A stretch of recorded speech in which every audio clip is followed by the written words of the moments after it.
ఎవరు రాస్తా ఉంటారు, ఏదో చేస్తా ఉంటారు. కాబట్టి దాని మీద పట్టించుకోవాల్సిన అవసరం లేదు, పట్టించుకోవడం కూడా ఇటీవల పరిణామాల్లో మిమ్మల్ని మంత్రివర్గ బర్తరఫ్ చేస్తారని స్పెక్యులేషన్స్ ప్రచారం. కరెక్టే. కేసీఆర్ చేత 17 మంది ఎంపీలు ఉన్నారు.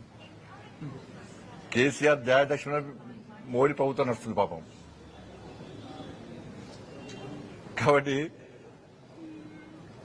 కేసీఆర్ సమాజం దానిలో కూర్చొని ఫామ్ హౌస్ లో కూర్చొని బండి సంజయ్ బర్తరఫ్ చేస్తారు అంటే నీకు ఒకే ఎంపీ లేడు, బర్తరఫ్ చేయాలంటావు. ఎందుకంటే నీ గడిల పాలన బద్దలు కొట్టింది మేమే, నీ అవినీతి సామ్రాజ్యాన్ని కూకటి వేళ్లతో పెకిలించింది మేమే, నీ కుటుంబ పాలన వ్యతిరేకంగా కొట్టాడింది మేమే. ఉంటుంది, నీకు సహజంగా ఉంటుంది. నీ 17 మంది ఎంపీలు ఉన్నారు కదా, అందుకే రెచ్చిపోతున్నావు నువ్వు.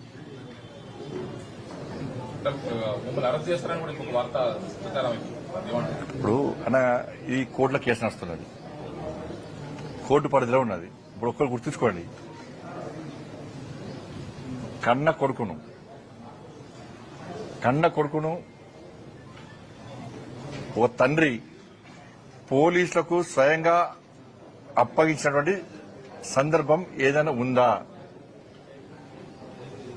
వాళ్ళ కన్న కొడుకును నేను తీసుకుపోయి విచారణకు సహకరించాలని చెప్పి నాకు సమాచారం వచ్చిన వెంటనే నా కొడుకును అప్పచెప్పిన. అరెస్ట్ చేయాలంటాడు. ఇలా కేసీఆర్ కొడుకు ఫేక్ మీడియా ఫ్యాక్టరీ నడుపుతున్నాడు. ఏం జరుగుతుంది, ఏం జరగాలి, ఏం జరిపించాలనేది ఆ కుట్రలన్నీ ఆయన చేస్తున్నాడు. కాబట్టి ఆయన నడితే సమాధానం చెప్తాడు.